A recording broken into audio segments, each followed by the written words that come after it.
is our history.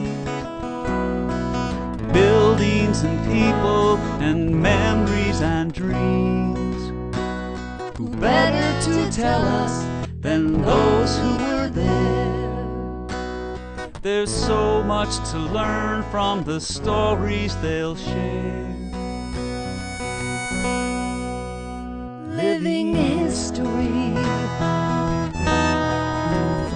Living history. Hello, this is Ted Goldsboro with another segment of Living History. Today's guests are Ken Trotter and Dennis Dool. Both of them taught at Ardmore Junior High School, and the subject of today's program is what was originally called Lower Merion Township Junior High School, but after 1939 became Ardmore Junior High School. And we have a ton of materials to go through, so we'll get started. Thank you both for being here today. Our pleasure. Thank you. I thought that the audience might be interested in knowing where the school was. I had a hard time finding it in the beginning. So, Ken, can you tell me, I got them in reverse order here, who owned the land before Ardmore Junior High School? That was Worcester. Worcester. Oh, yeah. Yeah, okay. Old mainline name. Okay, like Worcester Institute, or is that different? I think that's the Worcester Institute is spelled different. T-A-R-E-R, okay. But anyway, Lewis Worcester had 130, 230? Yeah, he had big farms up here, really. Okay. Yeah. And then in 1913, from Ardmore Avenue. Yeah, Lower Merion High School moved. Yeah. I think the Ardmore Avenue one burned down, as I recall. Yeah, 1900. Yeah. And then they rebuilt it, but at 1910 it moved over here. Yeah. But by this time, Worcester must have sold some land because you got... Yeah, well, the taxes drove him crazy. So. You got Chichester. And then by 1926, we got both... Yeah, senior and junior. Yeah, senior and junior high school. And we hadn't bought the Lower Merion School District hadn't bought Arnold Field yet, because that wasn't until 1940s, 50s. Okay. All right, so it's on Montgomery Avenue. I think the address we're using today is 245 or something East Montgomery Avenue. Okay. Denny, your turn. What's that about? Let me just get my glasses I has to get his glasses on.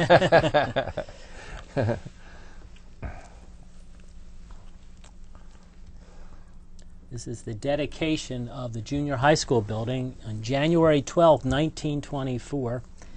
And I believe you gentlemen were telling me the other day that it was supposed to open a year earlier. September. Yeah. And didn't open until 24 because of construction problems, yeah, which Ken was just talking about how the usual for Lower Merion, that behind schedule. But the school district had a problem. What are they going to do with all these kids who were supposed to be... So they sent up the old Bryn Mawr Elementary Grammar School on Lancaster Avenue, I guess church basements and wherever. Miss Doran, whom we'll be talking about later, was in that first class. She was on the stage. That's Peg. Yeah, Peg Doran. Right. And by coincidence that night, they had all the kids on the stage and skits and all that, and the electricity went off. She got the whole auditorium full, and it's all dark. Okay.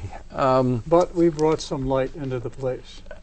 The faculty did the job, right? Yes, that's right. Yeah. We enlightened the school. With humor and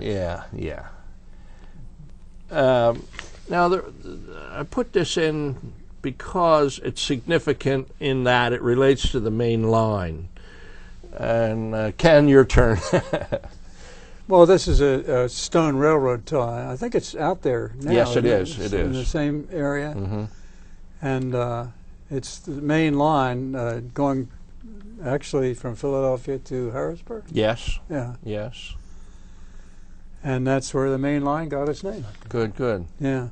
And that was originally called the Philadelphia and Columbia. Yeah. And then eventually the Pennsylvania Railroad bought it in 1847. But when it was first opened in 1832, it was horse-drawn.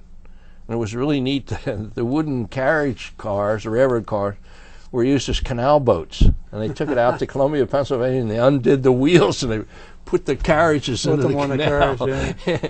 And then they pulled them up over the Alleghenies with a steam engine and Wow. into Pittsburgh. That must have been something. Yeah. Before our time, Denny and me, but you remember. Oh, I remember. All right. Ken, what's significant about that? Well, it's a motto, enter to learn and go forth to serve. And I believe it was coined by, was it Harry Donald? Or no, nobody knows where it came from. As Ted pointed out, it's all over Google. But did it have an effect on you know, why ask a rhetorical question? For some of us, enter to learn, go forth to serve. And I felt that serving as a teacher was serving, or serving as a coach, or a scoutmaster, or you know, whatever was serving. And you went to the Lower School District and you were educated, and then you went out and did good things.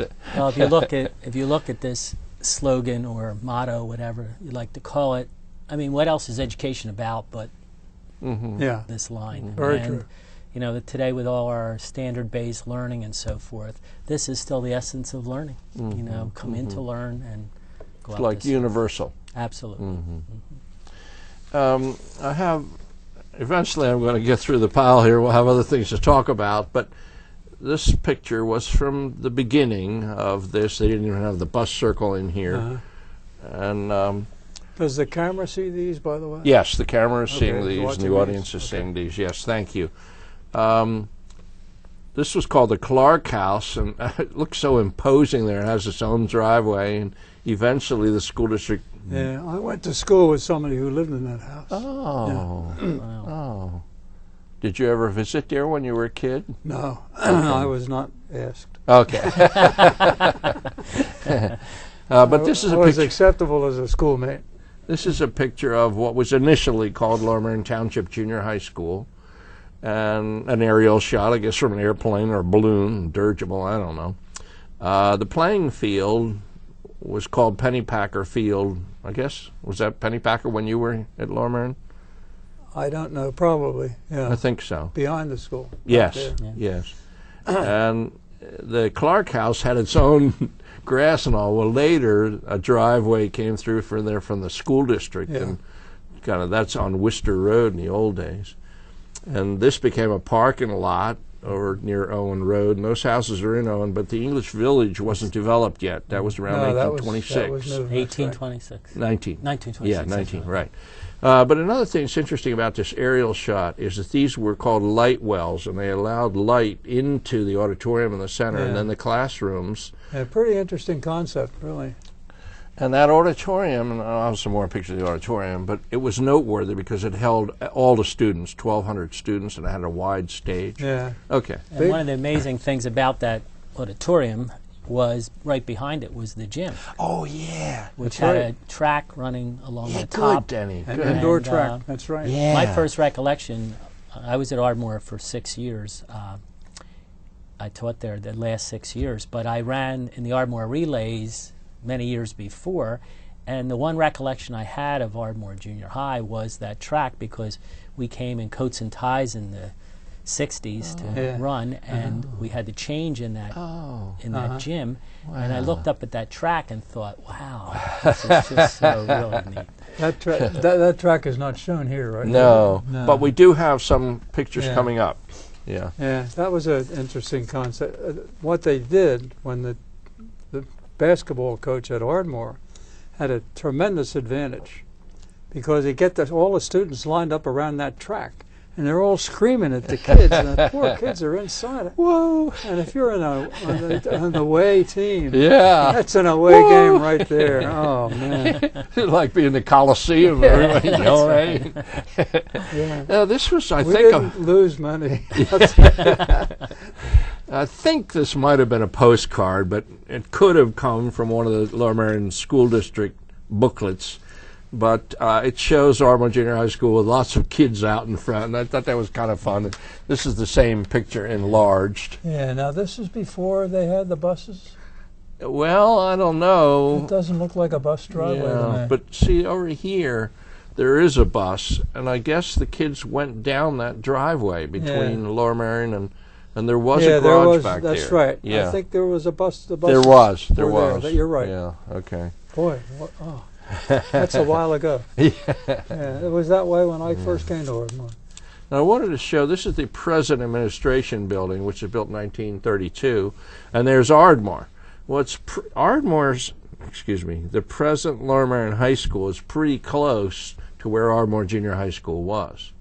Because here's the administration building, and here's Ardmore, and that's where the new Lower Merion is. Yes. It was almost on the same footprint, almost. Absolutely.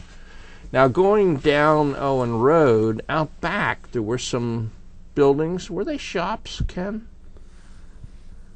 Mr. McManus had a print shop back there, but it wasn't in that big building. I thought he was in a small little building. I'm trying to place where I am in this. Let's see. This is the side. This is where that Like new wing Montgomery was Avenue's out here. here. So this is Owen Road, going back to the bus garage. yeah. But This you is the remember new that? wing with the new gym. Yeah, in yeah, the 60s. 63 wing, yeah. But well, I don't know what this was back in the 30s. That confuses me. Okay, I don't know. okay. In 1923-4, when the school opened, there's a picture of the original faculty. Oh my God! Look at that. And I was surprised that some of those people, you can recognize names. I know Fowler. I know Helveston, who ended up teaching at the high school. Snow. Different Anderson. Harmon, I know. Helen Harmon, librarian. Mm-hmm. Enslow. Enslow. You see Enslow? Yes, he's in the. Yeah. He's in the top So row. some of those were old-time, long-time. Africa taught history. Yeah, at Mr. the high school. Africa. He ended Yeah, up he moved over to the high school. And, Yeah. and McGrath. tremendous teacher. McGrath became head of the technical division. Yeah, I never met McGrath, but I heard a lot about him. Okay. Yeah. Now, by I'll be dang. 1940, Helveston and Africa. 47, 48, Helveston most- lost a son in World War II. yes. He was informed of this in class. Oh my gosh. And I was right next door, and I can remember him putting his coat on to go home and talk to his wife. Wow. Oh. Oh, Oh. We got to take a little break. Could you believe 12 minutes have passed, and we're now up to our first break. And this is Ted Goldsboro with Living History with Kenneth Trotter and Dennis Dool. We'll be right back after a break.